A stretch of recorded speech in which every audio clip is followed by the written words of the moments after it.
tout le monde, j'espère que vous allez bien.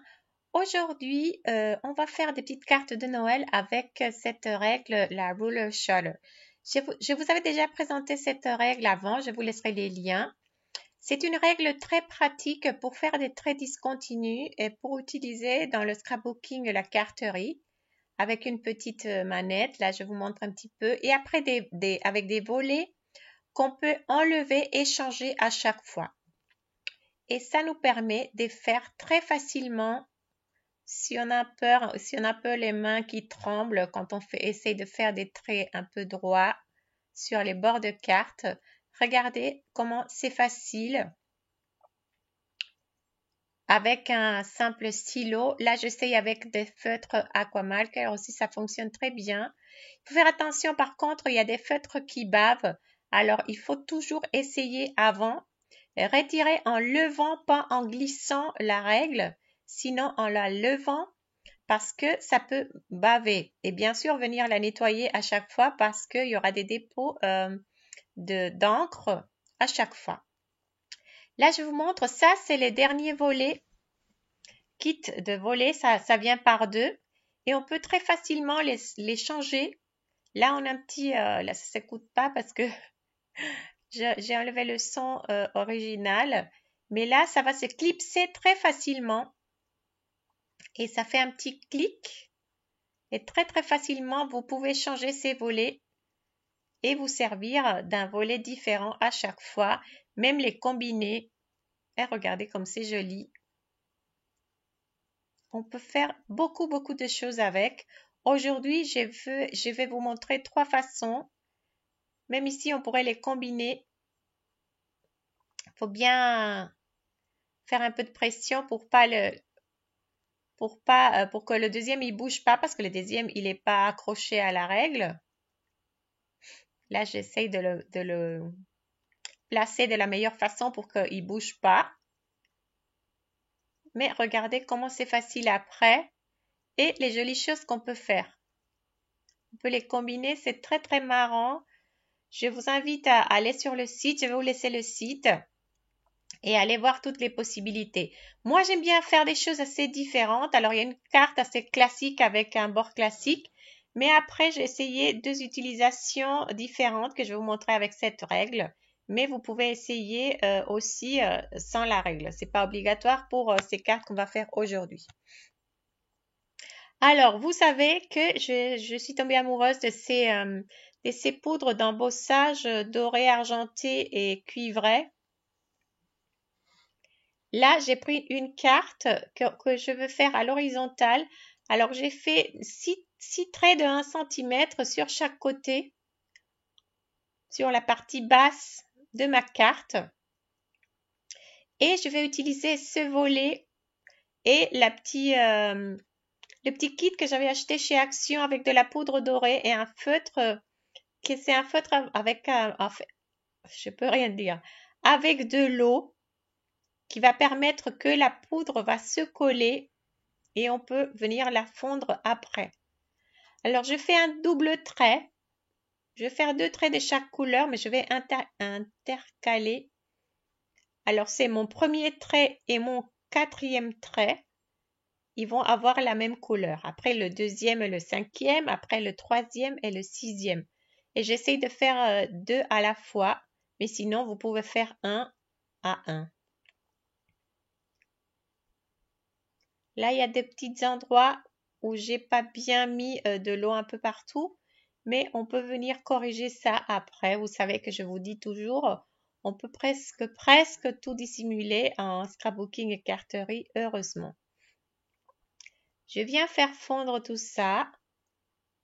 Avec ces couleurs pailletées en caméra, c'est pas très évident de voir quand la poudre elle est bien fondue parce que l'effet il est très pailleté. Mais bon, moi, en vrai, je le vois bien. Il y a des petits endroits, comme je vous dis, où j'ai pas... quand j'ai fait ma ligne un peu plus grosse, j'ai pas bien appuyé sur le feutre. Alors, je peux venir corriger les endroits où je trouve qu'il n'y a pas assez de poudre. Je viens à nouveau. Et là, j'aurai le résultat que je veux. Je suis assez perfectionniste, alors c'est pour ça. Parce qu'en vrai, je me rends compte qu'en caméra, on voyait même pas. Alors, je reviens avec à nouveau à faire la même chose, sauf que je vais changer, je vais mettre la couleur cuivrée. C'est très très facile.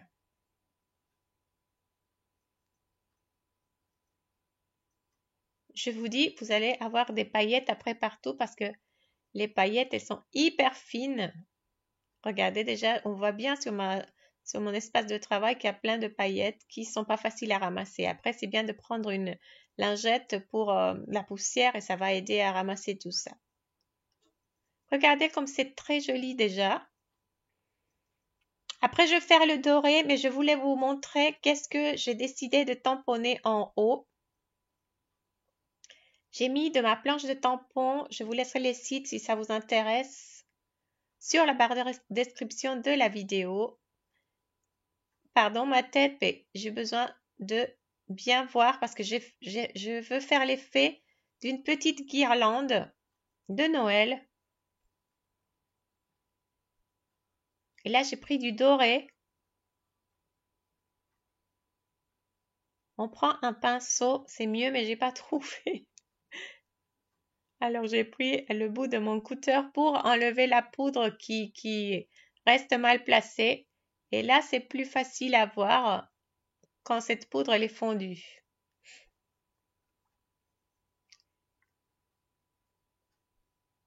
Là, je vous montre, j'ai décidé de venir mettre un peu de gel pailleté sur chaque lettre. Et comme je voulais pas vous faire attendre beaucoup pour la vidéo, j'avais une autre carte, je sais pas, on voit pas trop bien, mais en vrai, c'est très joli. Les petits effets qui donnent ces gels pailletés. Et celui-là aussi, j'avais fait la même chose avec le doré. Et je vais venir finir ma carte, sauf que sur du blanc, moi je trouvais que c'était un peu fade. Alors j'ai décidé de venir faire aussi un petit rebord. Et là, si on n'a pas un papier doré ou si vous voulez simplement avoir exactement la même couleur, je viens contourner ma carte avec de la Versamark comme ça à la main, à l'œil. Et je vais faire une petite bordure. Ça, c'est une astuce assez pratique pour venir mater le fond de ma carte. Et c'est une finition très très belle en fait. Il me semble que je l'avais pas montré avant. Et finalement, c'est quelque chose de très très pratique pour donner un effet de finition sur les côtés aux cartes. Surtout pour Noël, moi j'aime beaucoup ces couleurs très pailletées. Je trouve que c'est assez élégant et ça rend très très bien. Alors regardez comment ça change avec le bord doré. Là j'avais mis mes doigts quand c'était encore un peu chaud. Alors je viens refondre pour enlever ça. Je vous montrerai la carte à la fin. Pour là, je vous montre une deuxième carte. Cette carte, je vais la faire à la verticale. La première, c'était à l'horizontale.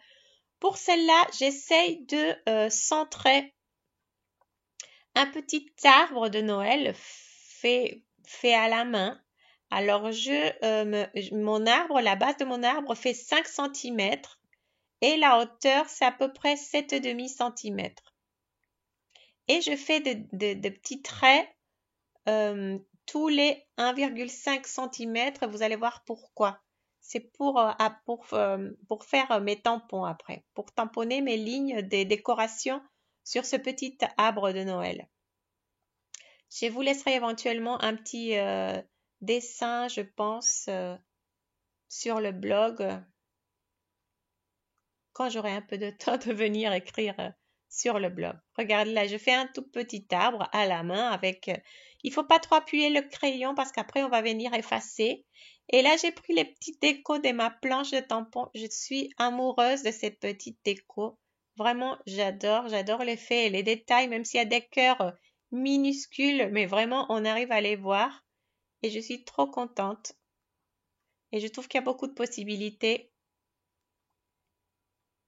Et là, je suis venue faire un petit arbre de Noël, un petit sapin avec mes petits décos.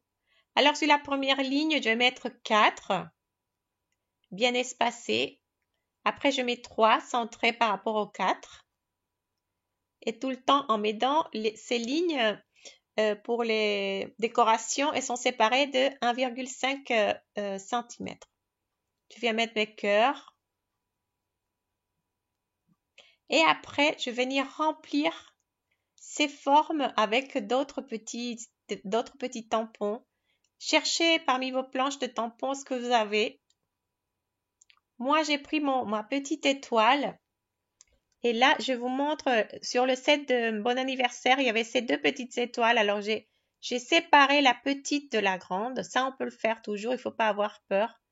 Là, c'est pour vous montrer que c'est important de garder les tampons quelque part dans une petite boîte parce qu'il y a des tampons tellement minus que sinon, avec le bazar, au moins avec mon bazar, c'est trop facile de les perdre. Avec des tampons si petits, je prends de la Versamark et j'essaye de mettre un tout petit peu de ces étoiles-là un peu partout. Que je vais venir les embosser avec de la poudre dorée. Là, simplement, je vois des nouveaux espaces. C'est un peu calculé un peu partout à l'œil, en respectant la forme de ce sapin. Et toujours, j'adore, c'est parce que ces détails dorés, en caméra, on les voit pas trop, mais en vrai, c'est quelque chose, c'est très très beau. Moi, la poudre dorée, la poudre d'embossage dorée, c'est quelque chose que j'adore vraiment. Avec un feutre rouge, je suis venue à la main faire des petites boules. Je sais qu'il y a des petits tampons aussi minus. Si vous avez quelque chose, essayez d'utiliser ce que vous avez chez vous. Et là, après, je pensais que peut-être je vais venir mettre vous savez, comme la peinture, comme la peinture Nuvo sur ces petites boules rouges ou un peu de glossy. Je pense que ça pourrait rendre joli aussi. Je viens tamponner le mot joyeux de la planche d'anniversaire, c'est ce mot-là, parce que je pense qu'une des plus gros avantages de mes planches, c'est qu'on peut combiner beaucoup de choses. Alors, il y a beaucoup de possibilités vraiment. Avec 4-5 planches, vous pouvez faire des tonnes et des tonnes de messages différents.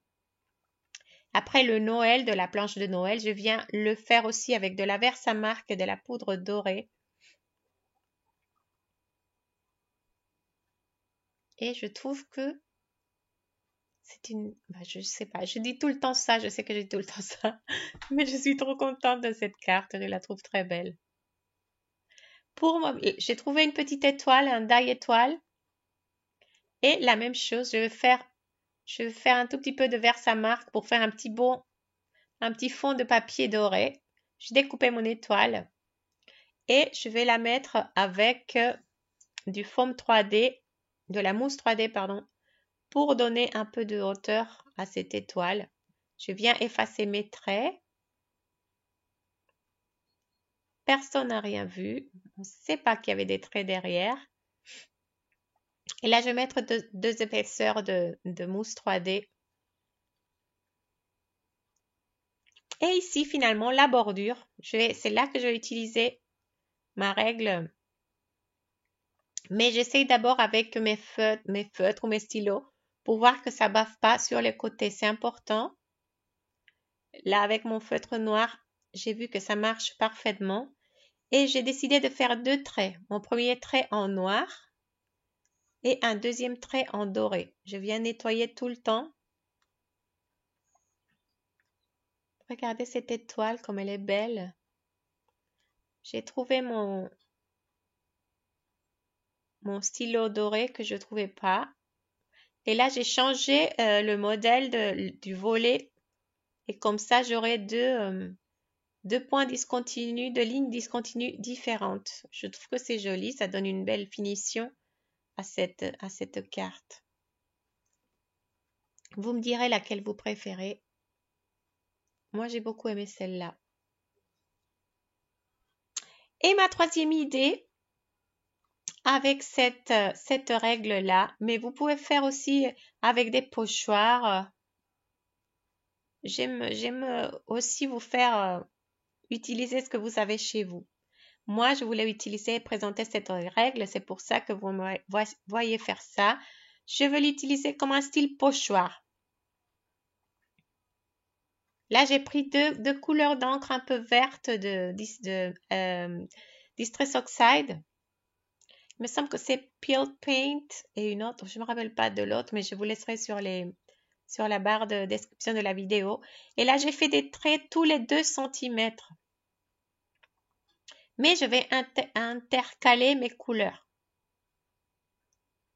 Alors, c'est-à-dire que je vais faire ces couleurs-là et elles sont déposées tous les 4 cm. Parce qu'ici, je vais venir avec ma deuxième couleur. En caméra, ils se ressemblent beaucoup, mais en vrai, pas on a 2 tonalités, une beaucoup moins forte que l'autre. Et je vais utiliser comme un pochoir pour faire un fond de carte un peu vert. Et vous savez bien que moi, j'aime aussi les cartes de Noël dans des tons un peu différents. Alors là, je vais faire un peu coloré et un peu fuchsia, c'est un peu vert et un fuchsia. Je viens aussi avec la même idée de la guirlande de Noël. Sauf que là, je la tamponne sur un bandeau de papier vélin. Ce papier vélin, il fait en hauteur 5,5 cm à peu près.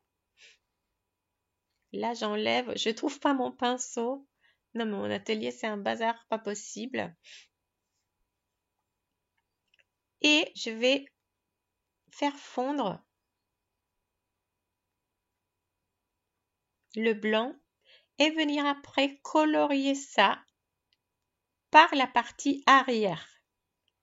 Je vous avais montré déjà qu'on peut faire des jolis coloriages avec du papier vélin par la partie arrière et on ne doit pas prendre en compte les lettres, simplement on peut tout colorier et comme c'est de l'autre côté que la poudre est déposée et fondue, là,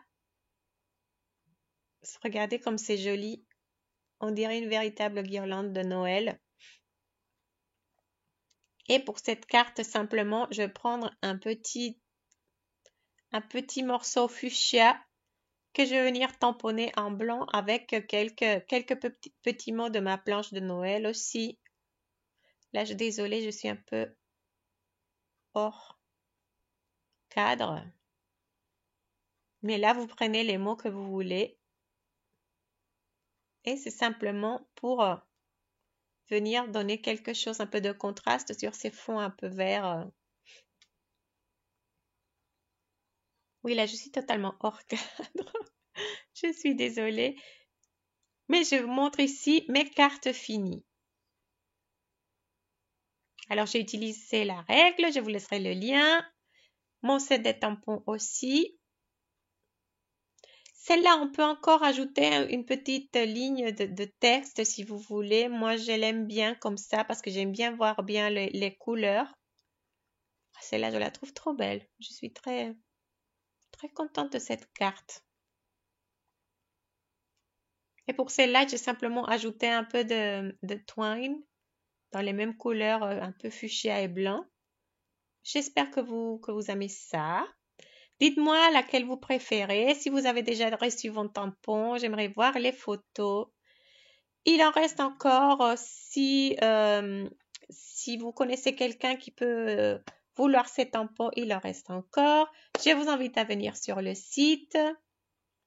Je vous dis merci beaucoup pour cet accueil fantastique. J'espère que vous allez passer une bonne semaine. Prenez soin de vous. Ciao, ciao. À la prochaine. Merci beaucoup.